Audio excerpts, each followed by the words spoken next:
And joining us now on the MetaShare guest line is the head football coach at Georgia Southern, Clay Helton.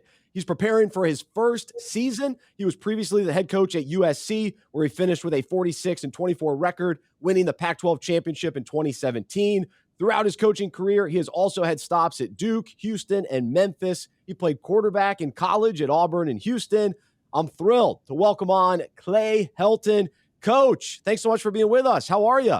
Thanks for having me. Really appreciate it. Doing well right in the middle of spring football, having a blast with a bunch of great kids and coaches. Man, well, yeah, I want to hear about spring practice. What's it like being in this new situation with a new team, new players? How's it been for you? Well, it's been exciting. I mean, anytime that you start something right from scratch, it's a great challenge to be able to, put a staff together, build a football team, implement a culture. Be able to put 3 new systems in during spring football, offense, defense, and special teams wise. So it's been daylight till dark, but you wake up every day with a smile because I really don't have a job. I get to do what I love. I get to be around great kids and great coaches, and it's exciting time in my life. After this is my 27th year of college football. I've been at some remarkable places. And, anytime that you have transition, there's new opportunities. And God opened a tremendous opportunity for me and my family here in Statesboro at Georgia Southern. I love it. Well, there's a couple of things I want to unpack in there. The first thing, I find it interesting just as a sports fan, what that process is like for you to put together a staff. Mm-hmm. And so, especially in light of the timing of when you took over at Georgia Southern, being named in November. So what was that process like to put together a staff? Yeah, it was twofold. There's a great leadership alignment right here. Right now with our president and our AD, Jared Vinco. The vision of what we want to be able to accomplish is not just Sun Belt championships, but to be the national story at a championship level, FBS level. And so to be able to do that, we wanted to be able to acquire 2 things. One, characteristics of what we feel win championships, but also guys that have either played and coached either at the NFL level or the Power 5 level, and they know what it looks like from a recruiting standpoint to being a development standpoint. In doing that next criteria is a list of questions that I always ask myself, about guys that we bring in. I'm always going to bring in men of character, because I believe that we're in the trust relationship business, and you cannot have a relationship or trust a man in leadership if you don't trust his character. So they're men of great character. They're guys that can develop at the highest level, and they have the knowledge and competency to develop young men at an elite standard. They care about kids on and off the field. They care about what they're doing in their lives. We're dealing with 18 to 21-year-olds. This is not a professional football game. There are still life lessons that are out there for us to be able to teach as coaches. So we not only teach the fundamentals and schemes of on the field, but we teach about life off the field. And then lastly, it's guys that are going to be brutally honest with kids, that are going to identify their strengths, but also identify their areas of growth.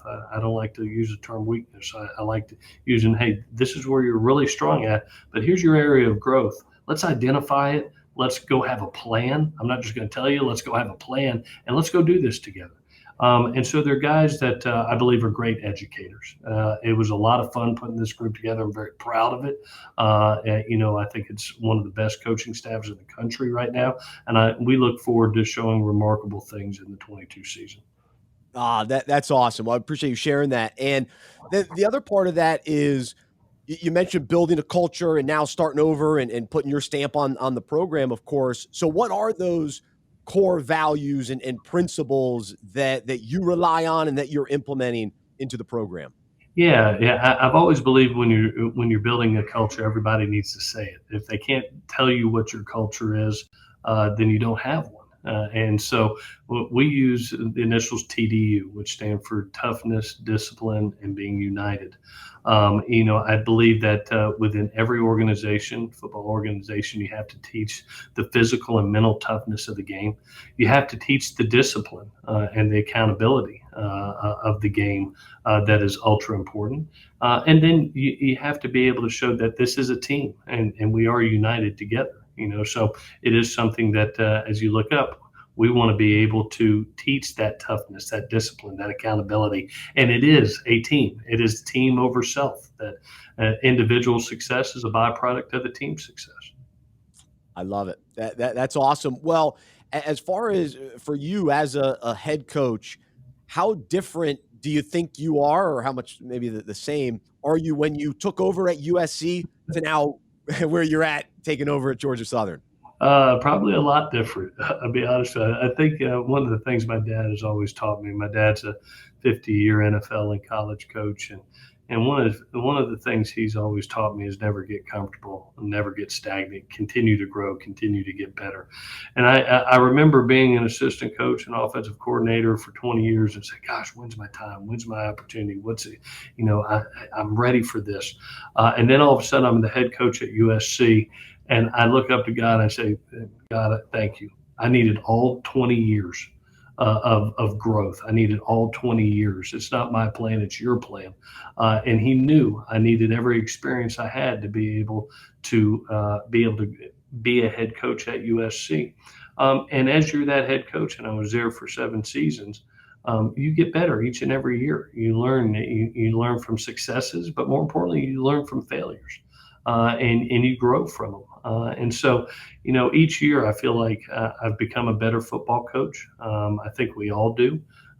When you have reps and you have experiences, you know how to guide young men and coaches, and you get a little better every year. So, I've always felt like God has a plan. And when we transitioned after the second game last year at USC, I had 6 weeks. The first time I had ever been truly out of football. That is 6 weeks to be able to say, you know what? I now know that I love this game so much. It's a part of my life. It's a part of my everyday life. It was meant to help raise young men. I've got 3 children by birth. I got 130 I get the honor to adopt, and I love being a part of those 130 adopted lives. And so you look at yourself in the mirror and say, "Hey, how can I get better with my next opportunity?" And that's what I did for those 6 weeks, and look up, and I got so fortunate. There's only about 130 of these head coaching jobs at the FBS level, and to be able to be in a leadership position again in such a great place like Georgia Southern, feel very humbled and very honored. Well, I want to hear a little bit more about your love for coaching, and we'll get into that. But I'm fascinated about these 6 weeks in Mhm. between things ending at USC to then being named at Georgia Southern, and in many ways, I mean that's a really unique situation for all that to happen in the middle of a season, and so you experienced that. But during those 6 weeks, even from a faith perspective too, how Mhm. did you grow, and what was that kind of introspection time like? Which I imagine there was time for that. Yeah, I've always loved the Book of James, and I've always thought that through trials and tribulations, God puts that in our life so we can be the best version of ourselves, so we can be steadfast, so we can be complete.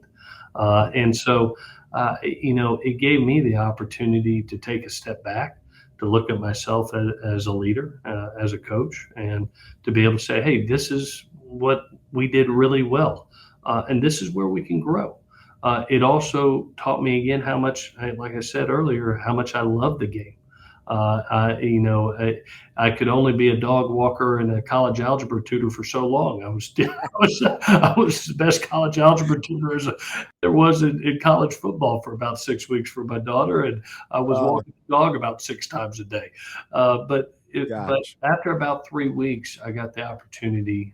Brett Bielema, who I thank very much, invited me up to Illinois, and I spent a week there and got to know their staff, got to know their kids, and really said, "Man, this is what I want to do. This is the calling that God put this calling on me." I'm not made for, I guess, the civilian world. I love the football world, and I love being a part of kids' lives. And I didn't want that to end, and prayed about it. And that whatever opportunity or whatever path that God chose for me, that I would accept and be excited and grateful for. I didn't know it was going to be as special as Georgia Southern, but when it came, when that opportunity came, I relished it, and extremely thankful and humbled to be at such a great place like Statesboro, Georgia. Absolutely. Well, it's so cool that really that calling was confirmed. And, you go out for a few weeks. All right, this it's confirmed. Let's go back to when you initially got the call into coaching, and you mentioned your dad growing up, you growing up, your dad coaching for over 50 years and being a part of that. So, at what point did you know? All right, this is what I want to pursue, and then kind of what was that confirmation like early on? That was my senior year in college. I was actually playing for my dad my last year at the University of Houston. I think my mom's still mad at me. I'm about three classes away from my mechanical engineering degree, and I have enough credits had enough credits to get a math and science interdisciplinary degree to teach. And I kind of made the decision that I had watched my dad and how many lives that he had affected as an educator, as a coach. And I had made that decision that, hey, I want to be a part of people's lives, and I'd watch my dad in the NFL. I not necessarily loved that as a business. I loved being a part of kids' lives. And so I chose the college route. I said, hey, I'm going to give this a go as hard as I can at it. And if it works, man, awesome. And if it doesn't, then I was going to go into education and teach. And I remember getting the call from Duke University, Fred Goldsmith, that they had an opportunity there. They said, you can come as long as you can get here in January. I said, you know what? I'm going to switch degrees. I'll get that math and science teaching degree, and got it, and started on my way. And I remember packing the car. I was marrying my wife at the time, Miss Angela, when I was 22. And then my dad told me, hey, write down your priorities. I'll never forget. I wrote, and it's been used a bunch, but I wrote down my faith, my family, and the game of football. And that has been what I've lived by in that order, and has helped me. So it's been an unbelievable 27 years. It's been a fascinating life, so much fun. I'm thankful for every day I'm in it, and get to be a part of it. But I'm thankful for the example my dad set for me, and really guided me into the profession.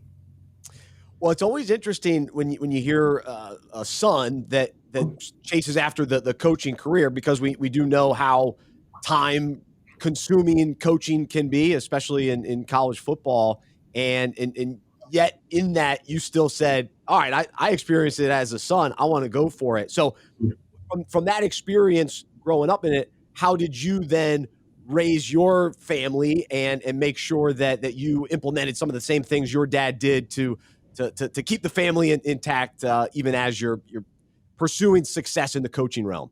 Yeah, Dad taught us so many valuable lessons. And my brother is a head coach now at Western Kentucky, and it was me and my brother growing up.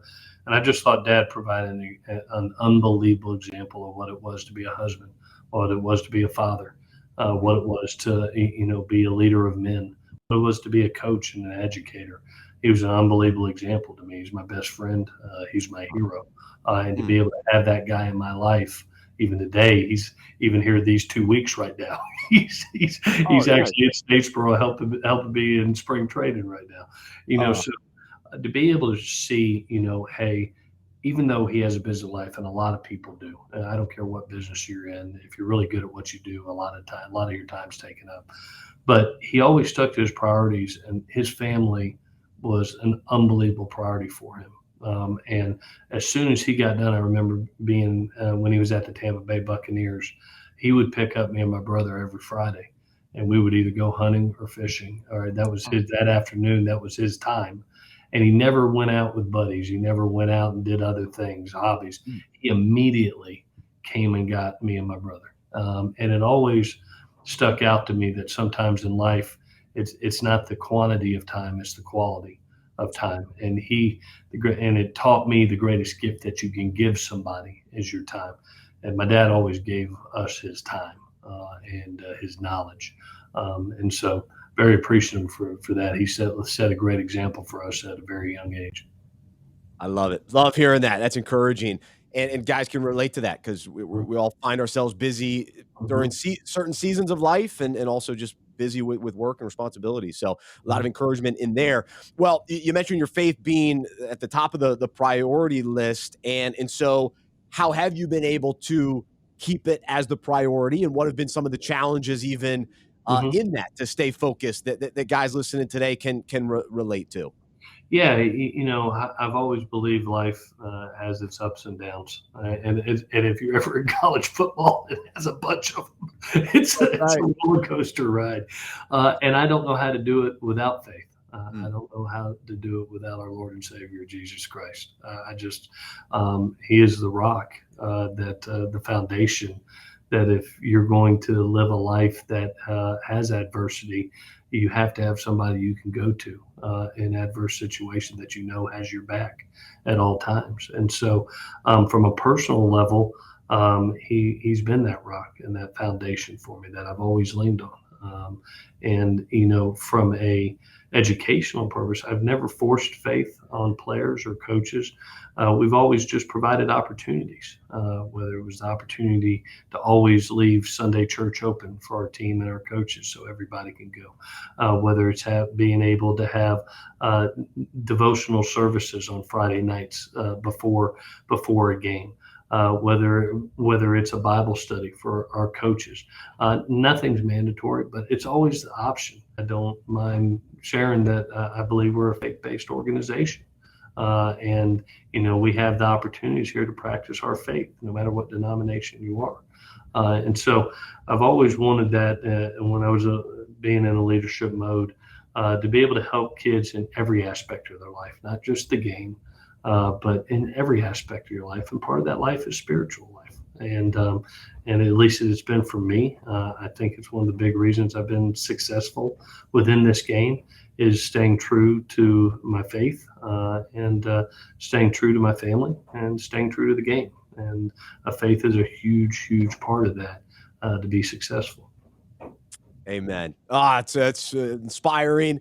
And when you think about your faith and just your faith Mhm. journey, how has it grown? How has your faith in Jesus grown over the years? What have been some of the maybe pivotal moments or seasons of life where you have experienced that growth in your dependence on Him, your understanding of who He is in your life? Yeah. Well, I just went through one, to be honest with you. I mean, all of a sudden I'm at USC for 12 years. I look at the last 22 years of coaching. I've known one move from Memphis, Tennessee to USC. One move in 22 years as a coach is almost unheard of. Remarkable. When that transition happened at USC, I was just more thankful, really to him for the opportunity to be someplace with my family, to be at a great place, to have that experience, to have grown someplace at the highest level, and then to be able to put my faith in him that it would continue. I would continue to be an educator. It was going to be someplace else, and I could be an educator anywhere, and literally for him to open up a door at Georgia Southern, a place that's won 6 national championships, that has this unbelievable foundation of greatness, that all of a sudden has a little dip in a season with a 3-win season and say, you know what? I get to be at that place. I get to be a leader at that place. I can help those young men. We can develop a team together and a staff together that can do amazing things. I praise him for that opportunity, and I've always believed where God closes one door, he's going to open an even better one for you that fits you so well. And, Mm, right now he's opened that door for me. mm. And I praise him for it because it's not my plan, it's his. And he gave me one unbelievable great experience in Los Angeles, California with some unbelievable kids and fans and alumni and coaches. And now I'm sitting here in Statesboro, Georgia, going, "Oh my God, I get to be here. I get to be a part of these kids' lives." So it just reconfirms that if you put your trust in Him, that He'll steer you to where you need to be. And I'll always put my faith in Him. Oh, absolutely. And I love that too, that he's got something better for us that fits us Mm-hmm. better. And it Yeah, doesn't always mean bigger better, but yeah. it means better and according to his understanding for our lives, which is I think crucial for us to have faith in him Mm-hmm. with that truth and then that reality. So that's pretty cool. Well, you think about your time at USC and even before that as an assistant coach, you've got a unique experience of having 20 years. And you said the value that sets you up to be a head coach and prepared you to be a head coach.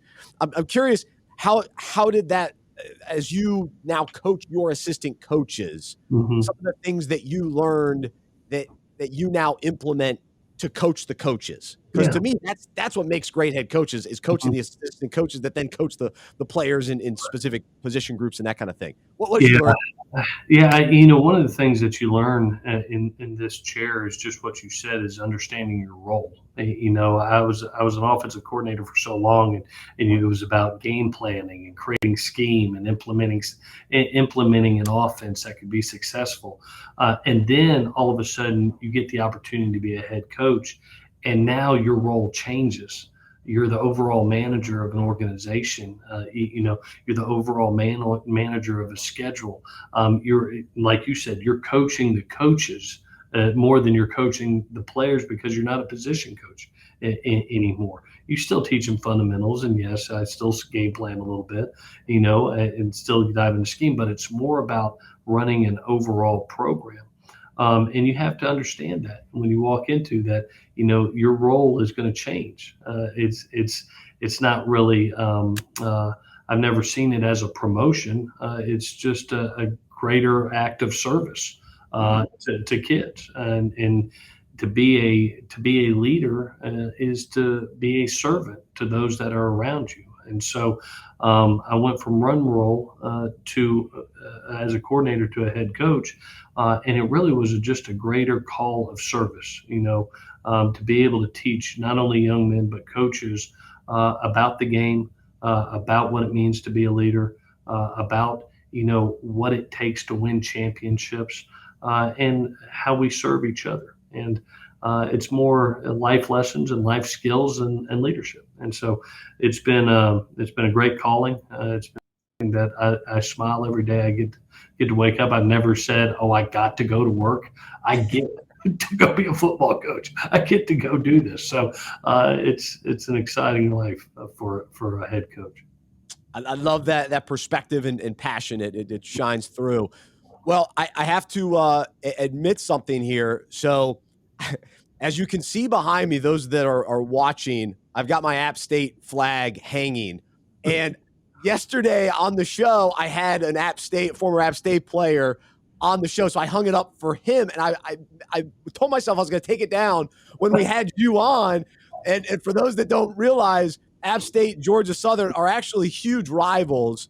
And so you're getting into the rivalry. So I don't know what your understanding of the rivalry is, but both these programs were awesome at the FCS level in the SoCon, and then now both being in the Sun Belt together. So I have to apologize. I didn't mean to, but part of me is kind of glad I did, because I'm sure my App State brothers are thinking, "Hey, what's up having a Georgia Southern head coach on the show?" So. Well, you represent you, which is great. And what two remarkable programs. I mean, when you talk about App State and Georgia Southern, you're talking about a great tradition of excellence. And you're talking about two teams that have represented on a national level. You're talking about two teams I don't think anybody in the country wants to play, to be honest with you. You think about whether it's Georgia Southern going down to the Swamp and beating Florida, or App State, going to the Big House beating Michigan. there's special victories that have been along the way. There's special championships that each program has won. And yes, we love to compete against each other. And, when you look up and this year, it's the last game of the year in late November that will probably come down to, who's deciding for that side of the championship to go play in the conference championship game. Right. So it's one of those things that when you look at the Sun Belt right now and you look at the teams that are in this conference, man, it's special and just keeps on getting stronger. The addition of Marshall, the addition of Southern Miss, ODU, it just keeps on getting stronger. So, yes, I'm very fortunate. Part of the intrigue of being at this job was the strength of the conference and the members within this conference. So, we're proud to have App State in this conference, and yes, we love competing against them, and we look forward to competing in November.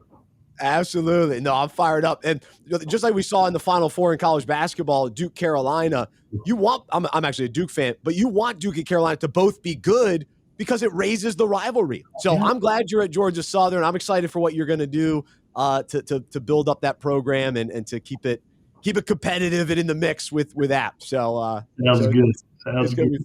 It's going to be fun.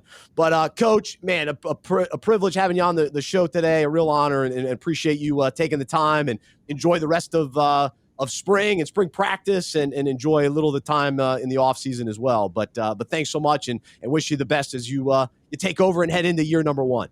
Thank you so much. Thanks for having me today. Really appreciate it. God bless. Absolutely. There's head coach Clay Helton from Georgia Southern joining us here on the Medi-Share guest line right here on the Unpacking It podcast.